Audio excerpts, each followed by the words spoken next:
Hello everyone, एक बार फिर से आपके सामने आजाद सर उपस्थित हैं आपको सही जानकारियों को प्रदान करने के लिए।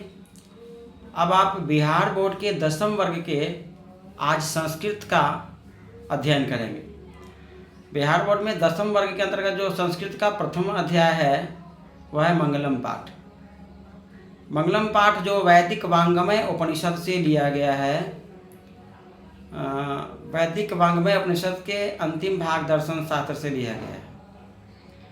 इस मंगलम पाठ में कुल 5 मंत्र श्लोक दिया गया है, जिसमें आत्मा के रहस्य, आत्मा के महत्व, सत्य की प्राप्ति कैसे करेंगे, नाम का महत्व और वेद का महत्व इत्यादि को बताया गया है। 5 मंत्र जो अलग अलग उपनिषदों से लिया गया है। मैं आपको बता दूं कि उपनिषद में टोटल जो उपनिषद है उसमें 11 उपनिषद महत्वपूर्ण है। आपके मंगलम पाठ का जो प्रथम श्लोक है, आप किताब निकाल लीजिए। सबसे पहले एक बार मैं फिर से आपको संस्कृत पढ़ा रहा हूँ, तो संस्कृत का आप पुस्तक अपने सामने रख लीजिए और एक एक लाइन उसको आप अध्ययन कीजिए, देखिए भी और उसका अर्थ जानिए। क्या? चलिए, प्रथम श्लोक है हिरण्मयेन पात्रेण सत्यास्पृहितं मुखम तत्वं पुरुषान्यविडुं सत्यधर्माय दृष्टये। हिरण्मयेन पात्रेण सप्तस्पाहितं मुखम तत्वं पुरुषान्यविडुं सत्यधर्माय दृष्टये।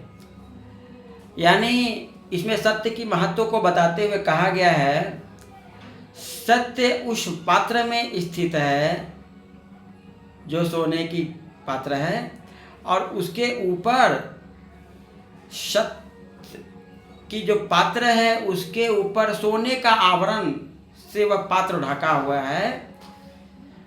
और सभी व्यक्तियों को वह सत्य की प्राप्ति नहीं संभव है, क्योंकि अधिकांश व्यक्ति तो उस सत्य की प्राप्ति करने जाते हैं और उसी जो सोने के आवरण में उलझ के रह जाते हैं। उनको तो पहले सोने की आवरण दिखता है, सत्य तो दिखता ही नहीं है जो उस पात्र में स्थित है। अतः सत्य की जो प्राप्ति की अभिलाषा रखते हैं, उनको उस सोने के जो आवरण है हिरण्मय पात्र के पहले वो हटाना होगा, तब उस सत्य की प्राप्ति होगी। यह श्लोक आपको ईशावास्य उपनिषद से लिया गया है। ठीक है, ईशावास्य उपनिषद से आपका प्रथम श्लोक हिरण्मयेन पात्रेण सत्यास्पृहितं मुखम तत्वं पुरुषान्यविडुं सत्यधर्माय दृष्टये। आपको पूछेगा कहाँ से लिया गया है, तो लिखेंगे ईशावास्य उपनिषद से।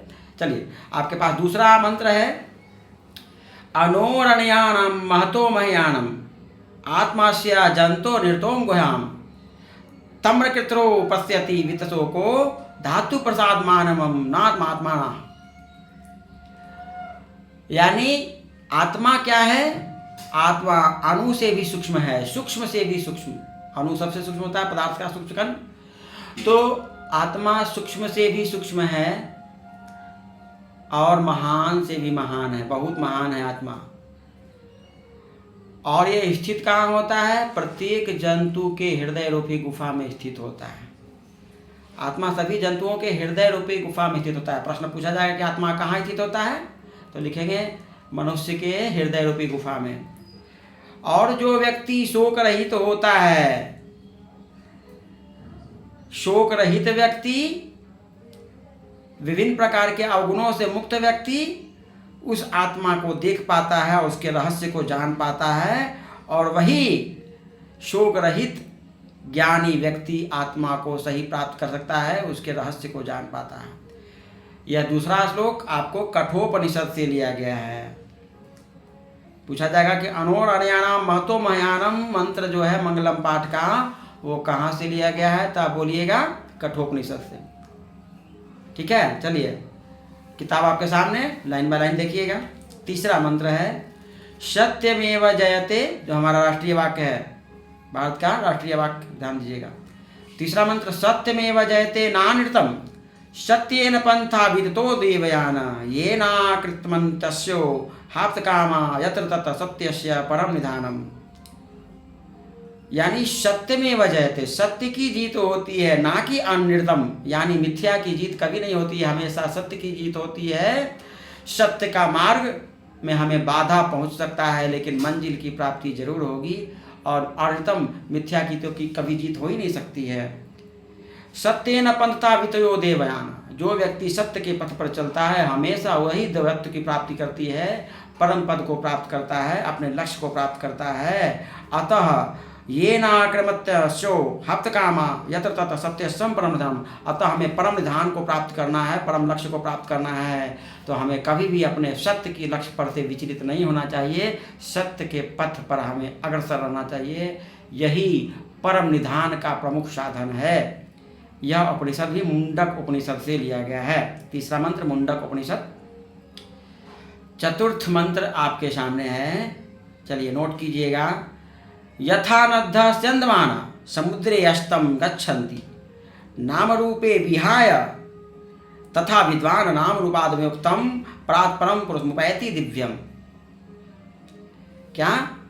यथा नद्यः स्यन्दमाना समुद्रे अस्ति गच्छन्ति, जिस प्रकार नदियाँ समुद्र में मिलने के पहले, समुद्र में गिरने के पहले अपने नाम को नहीं रखता है, उसका नाम त्याग हो जाता है। नदियाँ जब तक नदी है, मैदानी क्षेत्र में है, तभी उसका नाम है, वो बड़ा है, छोटा है, गंगा है, यमुना है, सबसे बड़ी नदी। लेकिन जैसे ही वो नदी समुद्र में मिल जाती है उसका कोई नाम नहीं रहता है। इसी प्रकार विद्वान पुरुष तथा विद्वान नाम रूपाद विमुक्तम परात् परम पुरुष मुपैति दिव्यम। जिस प्रकार नदियाँ अपने नाम की चिंता करके नहीं रहती है, नदी अपने नाम को त्याग करके समुद्र में मिल जाती है, उसी प्रकार विद्वान पुरुष अपने नाम की चिंता नहीं करते हैं। अपने नाम की चिंता बगैर किए हुए वो अपने कर्तव्य पथ पर विचलित होते हैं और विद्वता को प्राप्त करते हैं और वो परम पुरुष की प्राप्त करते हैं। इसी प्रकार अतः हमें यदि विद्वता को प्राप्त करना है, विद्वान बनना है, तो हमें अपने नाम की चिंता नहीं करना होगा। इस मंत्र में जो कि लिया गया है मुंडक उपनिषद से, इसमें हमें नाम की चिंता से मुक्त रहना है, सिर्फ काम करना है। पंचम मंत्र वेदाहमेतं पुरुषं महांतम आदित्य वर्णम तमसा प्रस्तात त्वमेव विद्वती मृत्युमेति नान्य पंथा विद्यते अयनाय। फिर से आपके सामने पांचवा मंत्र वेदाहमेतं पुरुषं महांतम।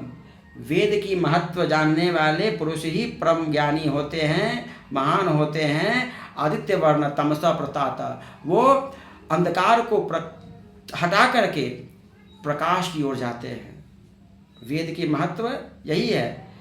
जो वेद को नहीं जानते हैं वो अंधकार में ही विलुप्त हो जाते हैं, अंधकार उसे आगे बढ़ने नहीं देता है। और जो व्यक्ति वेदों को जानते हैं, वेद की महत्व को जानते हैं, वो अंधकार को त्यागते हुए प्रकाश की ओर बढ़ते हैं। अतः विद्वान व्यक्ति ही मृत्यु से परे हो जाते हैं, अपने परम पद को प्राप्त करते हैं। ठीक है, यह मंत्र जो पंचमा मंत्र था श्वेताश्वर उपनिषद से लिया गया है। श्वेताश्वर उपनिषद का यह पांचवा मंत्र। ठीक है, पांचों का याद कर लीजिए, बहुत इंपॉर्टेंट मंगलम पाठ। अब इससे प्रमुख क्वेश्चन आपके सामने पूछा जाएगा। प्रमुख क्वेश्चन है आपको सामने, मैं कुछ क्वेश्चन बताता हूँ। पहला प्रश्न है मंगलम पाठ में कुल कितने मंत्र हैं? मंगलम पाठ में कुल 5 मंत्र हैं। मैं पांचों मंत्रों को बताता हूँ फिर से एक एक करके।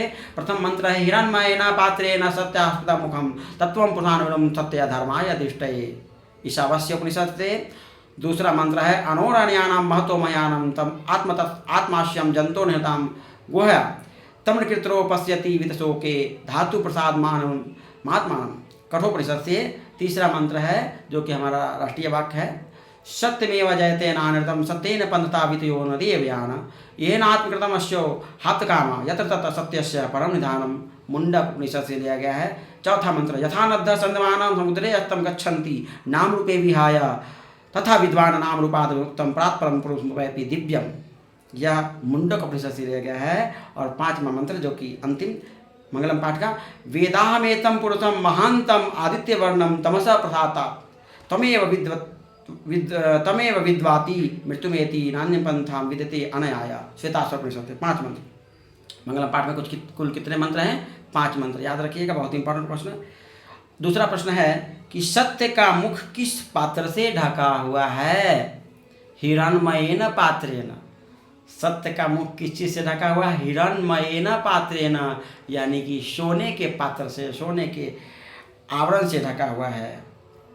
अगला है सत्यमेव जयते, कहाँ से लिया गया है? तब मुंडक उपनिषद से। किसकी जीत होती है? सत्य की। किसकी हार होती है? असत्य की। ठीक है, हिरण्मयेन पात्रेण जो श्लोक है कहाँ से लिया गया है? ईशावास्य स्तुति से, ईशावास्य उपनिषद से। ठीक है, अगला है वेदाहमेतम पुरुषम महांतम, श्लोक कहाँ से लिया गया है? तो लिखेंगे हम कि श्वेताश्वर उपनिषद से लिया गया है। मंगलम पाठ कहाँ से लिया गया है? तो बृहदारण्यक उपनिषद के अंतिम भाग दर्शन शास्त्र से लिया गया है। अगला प्रश्न है कि आत्मा का स्वरूप कैसा है? सूक्ष्म से भी सूक्ष्म, अणोर अणयानम, यानी अणु से भी सूक्ष्म है। आत्मा महान से भी महान है, महतो मह्यम। अगला प्रश्न, आत्मा कहाँ स्थित है? तो आत्मा प्रत्येक जंतुओं के हृदय रूपी गुफा में स्थित होती है।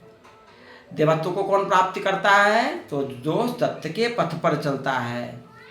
नदियाँ क्या त्याग कर समुद्र में मिल जाती है? नदियाँ अपने नाम को त्याग करके समुद्र में मिल जाती है।